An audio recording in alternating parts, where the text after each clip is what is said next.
নারীকে অসম্মানকারীদের হাতে দেশ নিরাপদ নয়, খুলনায় তারেক রহমান।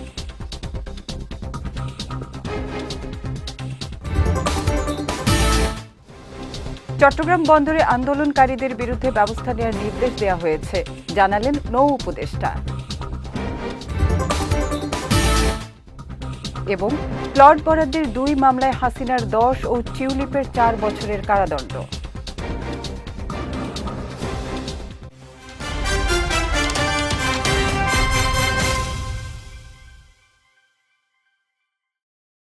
আসসালামু আলাইকুম। পুষ্টিচার নিবেদিত বিজয় রাতের সংবাদে আমন্ত্রণ জানাচ্ছি আমি উম্মে কুলসুম। শুনছিলেন শিরোনাম, এবারে বিস্তারিত।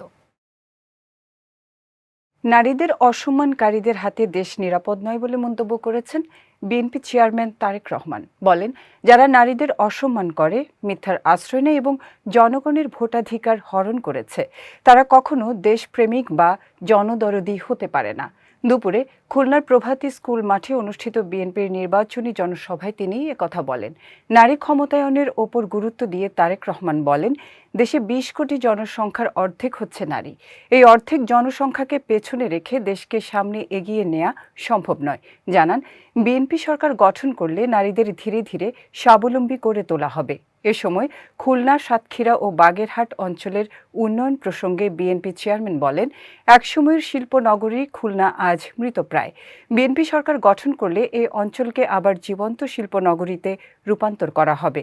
মহানগর বিএনপি সভাপতি অ্যাডভোকেট শফিকুল আলম মনার সভাপতিত্বে সমাবেশে আমির এজাজ খান, নজরুল ইসলাম মঞ্জু, রকিবুল ইসলাম বকুল, আজিজুল বারী হেলাল সহ অন্যান্যরা উপস্থিত ছিলেন। এই খুলনা সহ বাগেরহাট সহ সাতক্ষীরা, এই 3 জেলার মধ্যে আমাদের লক্ষ কোটি কৃষক রয়ে গিয়েছে, কিন্তু এই কৃষক ভাইরা বিভিন্ন রকম সমস্যার মধ্যে রয়েছে। আমরা সেই জন্য কৃষক ভাইদের পাশে, আমরা মা বোনদের হাতে, গৃহিণীদের হাতে যেমন ফ্যামিলি কার্ড পৌঁছে দিতে চাই, ঠিক একইভাবে আমরা কৃষক ভাইদের কাছেও কৃষি কার্ড পৌঁছে দিতে চাই। শুধু কৃষি কার্ড না, এই কৃষি কার্ডের মাধ্যমে যেমন তার ঋণ পেতে সুবিধা হবে, এই কৃষি কার্ডের মাধ্যমে সেই কৃষক ভাইয়ের হাতে আমরা যেমন প্রয়োজনীয় কীটনাশক, বীজ, সার পৌঁছে দেব। একইভাবে আমরা সিদ্ধান্ত গ্রহণ করেছি যে সকল কৃষক ভাইদের এই বর্তমানে এই মুহূর্তে 10,000 টাকা পর্যন্ত কৃষি ঋণ আছে, সেই ঋণ ইনশাআল্লাহ সুদ সহ আমরা মওকুফ করব। চট্টগ্রাম বন্দরে আন্দোলনকারী সরকারি কর্মকর্তা কর্মচারীদের বিরুদ্ধে ব্যবস্থা নেওয়ার নির্দেশ দেওয়া হয়েছে বলে জানিয়েছেন শ্রম ও কর্মসংস্থান এবং নৌ পরিবহন উপদেষ্টা ডক্টর এম সাখাওয়াত হোসেন। আজ সচিবালয়ে সাংবাদিকদের সঙ্গে আলাপকালে তিনি একথা জানান। বলেন, চট্টগ্রাম বন্দরে অচলাবস্থা সৃষ্টি করেছে সেখানকার সরকারি কর্মকর্তা কর্মচারীরা। নির্বাচন ও রমজানের আগে এই ধরনের আন্দোলন উদ্দেশ্য প্রণোদিত হতে পারে। আন্দোলনকারী সরকারি কর্মকর্তা কর্মচারীদের বিরুদ্ধে ব্যবস্থা নেওয়ার জন্য বন্দর কর্তৃপক্ষকে নির্দেশ দেওয়া হয়েছে বলে জানিয়ে তিনি আরও বলেন, রমজানে ব্যবহৃত পণ্য নিয়ে 600 জাহাজ মালামাল খালাস না করার বিষয়ে মালিকদের ডেকে বলার পরও অগ্রগতি না হলে ব্যবস্থা নেওয়া হবে। আমি বললাম নির্বাচনের আগে এবং রমজানের আগে আমরা অলরেডি এই রমজানের পণ্য নিয়ে নানান রকমের সমস্যার মধ্যে আছি। আপনারা জানেন, প্রতিদিন রেইড হচ্ছে, প্রতিদিন ফাইন হচ্ছে, এবং এমনও বলেছি আমি যে শুধু ফাইন করলে হবে না, এরপরে বলতে হবে ওই লাইটারে যেটাকে পাওয়া যাবে তার যে রেজিস্ট্রেশনটা বাতিল করা হবে।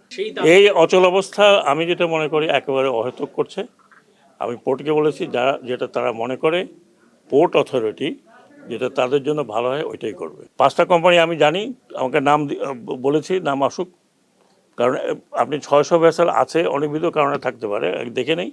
2-4টা নাম তো আমি জানি, এই মুহূর্তে বলতে চাচ্ছি না, কিন্তু তাদেরকে অলরেডি বলা হয়েছে, মালিকদেরকে ডাকা হয়েছে যে তোমরা যদি এটাকে নিয়ে আরও বেশি লিঙ্গার করো তাহলে will be compelled to name you.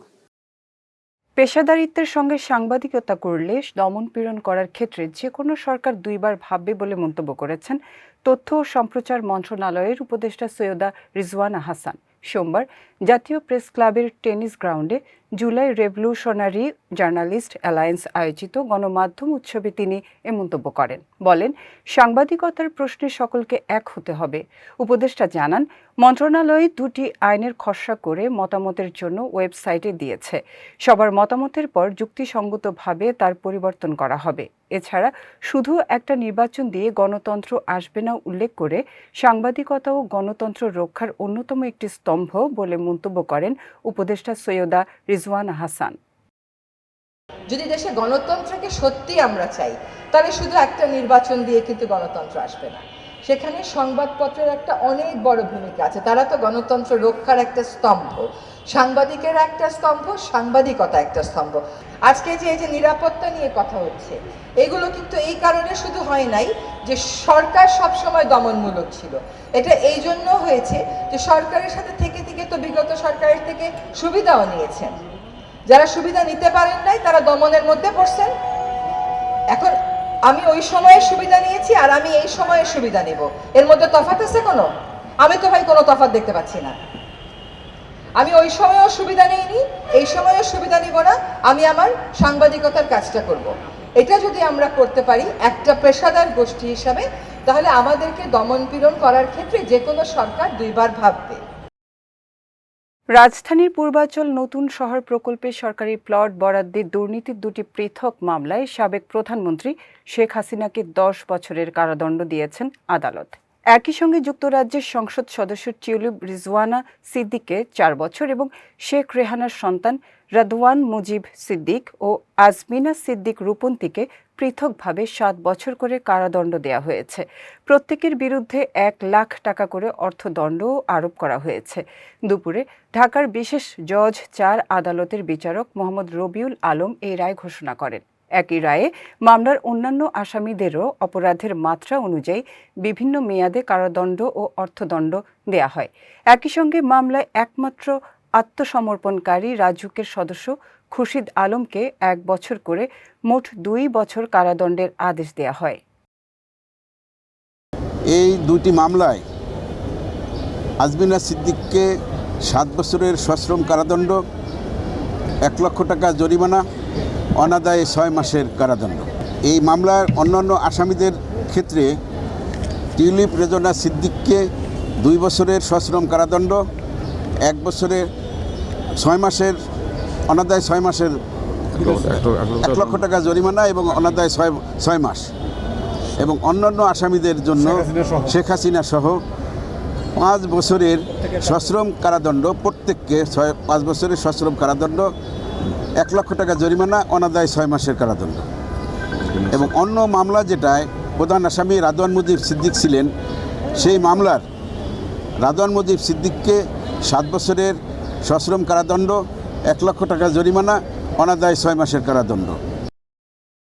ফেব্রুয়ারি মাসের জন্য তরলীকৃত পেট্রোলিয়াম গ্যাসের নতুন দাম নির্ধারণ করেছে Bangladesh energy regulatory commission BERC। আজ 12 কেজি এলপিজির দাম 50 টাকা বাড়ায় সংস্থাটি। একই সঙ্গে বাড়ানো হয়েছে অটো গ্যাসের দামও।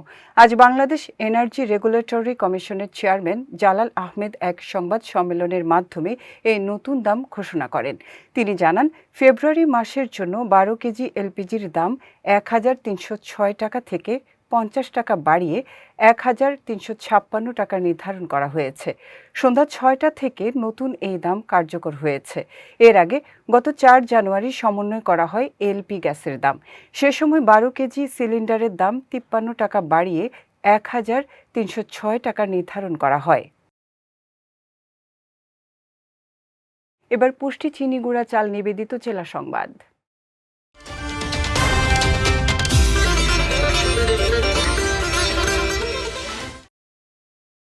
নির্বাচন শান্তিপূর্ণ করার লক্ষ্যে সব প্রস্তুতি নেওয়া হয়েছে বলে জানিয়েছেন স্বরাষ্ট্র উপদেষ্টা জাহাঙ্গীর আলম চৌধুরী। আজ বরিশাল শিল্পকলা একাডেমি মিলনায়তনে এক মতবিনিময় সভা শেষে তিনি একথা জানান। বলেন, নির্বাচন যাতে শান্তিপূর্ণ হয় সে লক্ষ্যে সব প্রস্তুতি নেওয়া হয়েছে। নির্বাচনের শান্তি শৃঙ্খলা বজায় রাখতে সবাইকে ঐক্যবদ্ধভাবে কাজ করতে হবে। প্রত্যেকে নিজ নিজ দায়িত্ব পালন করলে নির্বাচন সুষ্ঠু হবে বলেও জানান স্বরাষ্ট্র উপদেষ্টা। তিনি আরও বলেন, নির্বাচনে আইনশৃঙ্খলা পরিস্থিতি নিয়ন্ত্রণে রাখতে সারা দেশে 1 লাখ সেনাবাহিনী, 1.5 lakh police, 5,000 navy, 37,000 BGB, 10,000 RAB, প্রায় 5,000 কোস্টগার্ড ও প্রায় 6 লাখ আনসার মোতায়েন করা হচ্ছে। পলিটিক্যাল বক্তব্য তো এক একজন দিয়ে যাবে, যেহেতু তার তো ভোট টানতে হবে, ভোট টানার জন্য তারা বিভিন্ন কৌশল অবলম্বন করে, তো এটা তাদের কৌশল।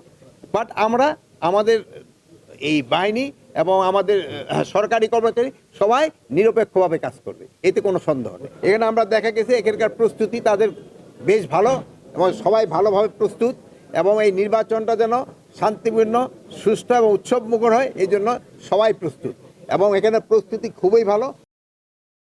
বাংলাদেশকে সামনে এগোতে দিতে চায় না জামায়াতে ইসলামী এবং তারা দেশটাকে আফগানিস্তান বানাতে চায় বলে অভিযোগ করেছেন বিএনপি মহাসচিব মির্জা ফখরুল ইসলাম আলমগীর। সকালে ঠাকুরগাঁওয়ের নিজ নির্বাচনী এলাকায় জনসংযোগকালে তিনি এ মন্তব্য করেন। বলেন, জামায়াত নারীদের কাজ করতে দিতে চায় না, তারা চায় মেয়েরা যেন ঘরে বসে থাকে।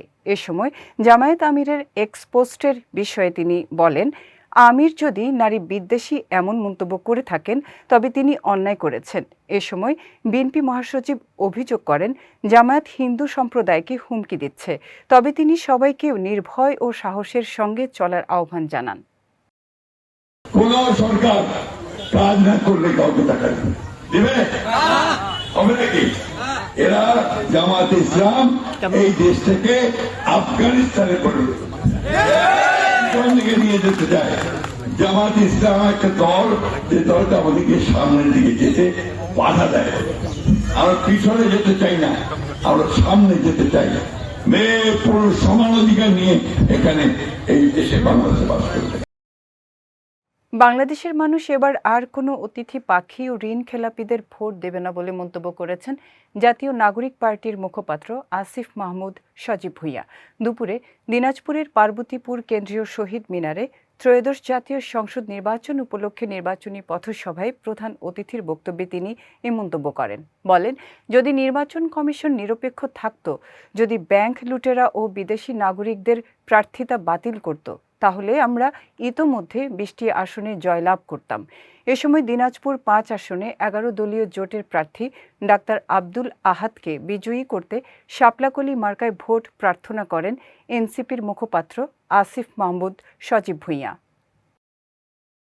পার্বতীপুর এর গ্রামের মতোই সুন্দর এবং সম্ভাবনাময় একটি এলাকা, কিন্তু দুঃখের বিষয় যোগ্য জনপ্রতিনিধি এবং এই অঞ্চলের মানুষের প্রতি তাদের মনোযোগের অভাবের কারণে আপনারা দীর্ঘদিন ধরে বঞ্চিত হয়ে আসছেন। এবারের নির্বাচনের মধ্য দিয়ে 11 দলীয় জোট আপনাদের এই আসনে ডাক্তার আব্দুল আহাদের মতো আমাদের অত্যন্ত একজন যোগ্য প্রার্থীকে মনোনয়ন দেওয়ার মাধ্যমে, এবং যদি আপনারা তাকে বিজয়ী করে নিয়ে আসতে পারেন, এর মাধ্যমে আপনাদের এই বঞ্চনা, এই অভাব, এই মনোযোগের অভাব, এই আঞ্চলিক বৈষম্য দূরীভূত হবে ইনশাআল্লাহ। বিএনপি জামায়াতের কাছ থেকে দেশের মানুষের নতুন করে কিছু পাওয়ার আশা নেই বলে মন্তব্য করেছেন ইসলামী আন্দোলন বাংলাদেশের আমির মুফতি সৈয়দ মোহাম্মদ রেজাউল করিম। সকালে কুমিল্লা লাকসাম স্টেডিয়াম মাঠে ইসলামী আন্দোলন বাংলাদেশের নির্বাচনী জনসভায় প্রধান অতিথির বক্তব্যে তিনি এ মন্তব্য করেন। রেজাউল করিম বলেন, 5 আগস্ট গণ অভ্যুত্থানের পর ইসলামী আন্দোলন বাংলাদেশ চেয়েছিল পুরনো নীতির বাইরে নতুন করে যোগ্য নেতৃত্বের মাধ্যমে ঐক্যবদ্ধভাবে দেশকে স্বর্ণের দেশে রূপান্তর করা, কিন্তু সেই আশা একটি স্বার্থান্বেষী মহল বাস্তবায়ন করতে দেয়নি বলে অভিযোগ করেন তিনি। জনসভায় কুমিল্লা 9 লাকসাম মনোহরগঞ্জ আসনের দলের মনোনীত প্রার্থী সেলিম মাহমুদ সহ নেতাকর্মীরা উপস্থিত ছিলেন। একদল যখন ক্ষমতায় আসে তখন আরেক দল ঘর ছেড়ে পালাতে হয়, এমনকি মিথ্যা কেসের মাধ্যমে তাদের জীবনকে জেলের ভিতরে বিপন্ন করতে হয়। আবার যখন সরকার পরিবর্তন হয়ে যায়, এমনকি ফাঁসির আসামি পর্যন্ত বেকসুর খালাস পায়। বিএনপির সাথে যারা জোট রয়েছে তারা দেশ পরিচালনা করার জন্য আমাদের কাছে ভোটের জন্য আসছে, তারা নতুনভাবে আমাদেরকে আবার কি দিবে, এটা আমাদের আরো নতুনভাবে আলোচনা করার কোনো সুযোগ নাই, দরকারও নাই। কারণ তাদের শাসন তো আমরা দেখেছি, একবারও নয় কয়েকবার। আবার নতুনভাবে আমাদের তাদের থেকে কি পাওয়ার আশা আছে? যাচ্ছি পুষ্টি ড্রিঙ্কিং ওয়াটার নিবেদিত খেলার সংবাদে।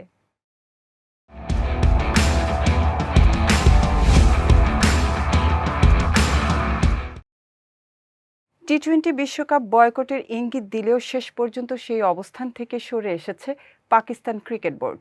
সরকারের সঙ্গে পিসিবির আলোচনায় আসন্ন বিশ্বকাপে পাকিস্তান ক্রিকেট দলকে অংশ নেওয়ার অনুমতি দেওয়া হয়েছে। তবে বিশ্বকাপে অংশ নিলেও ভারতের বিপক্ষে গ্রুপ পর্বের ম্যাচ বয়কটের সিদ্ধান্ত নিয়েছে পিসিবি।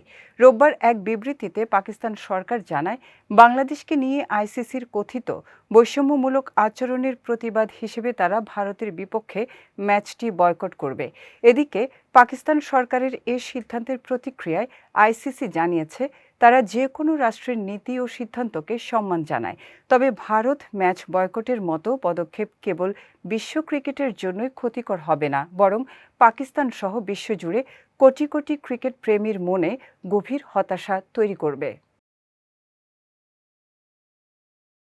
নেপালে সাফ অনূর্ধ্ব-19 নারী চ্যাম্পিয়নশিপে নিজেদের দাপট ধরে রেখেছে বর্তমান চ্যাম্পিয়ন বাংলাদেশ। আজ আসরের দ্বিতীয় ম্যাচে ভারতকে 2-0 গোলে হারিয়ে টানা দ্বিতীয় জয় তুলে নিয়েছে লাল সবুজ জার্সিধারীরা। এদিন ভারতকে চাপে রেখে প্রথমার্ধেই 2 গোল আদায় করে নেয় পিটার বাটলারের দল। ম্যাচের 30 মিনিটে প্রথম গোল করে বাংলাদেশকে এগিয়ে দেন অধিনায়ক অর্পিতা বিশ্বাস। পরে অর্পিতার গোলে অনুপ্রাণিত হয়ে 40 মিনিটে ব্যবধান বাড়ান আলপি আক্তার। 2 ডিফেন্ডারের মাঝখান থেকে দারুণ দক্ষতায় বল জালে পাঠান বাংলাদেশের এ ফরোয়ার্ড।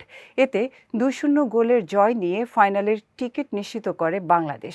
রাউন্ড রবিন লিগে নিজেদের শেষ ম্যাচে আগামী বুধবার স্বাগতিক নেপালের মুখোমুখি হবে বাংলাদেশ। পুষ্টিচা নিবেদিত বিজয় রাতের সংবাদ শেষ করার আগে শিরোনামগুলো দেখে নিচ্ছি আরও একবার।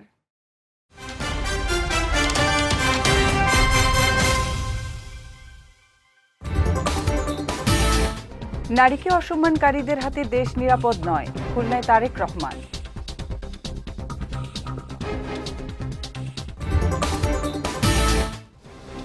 চট্টগ্রাম বন্দরে আন্দোলনকারীদের বিরুদ্ধে ব্যবস্থা নেওয়ার নির্দেশ দেওয়া হয়েছে, জানালেন নৌ উপদেষ্টা। এবং প্লট বরাদ্দের 2 মামলায় হাসিনার 10 ও টিউলিপের 4 বছরের কারাদণ্ড।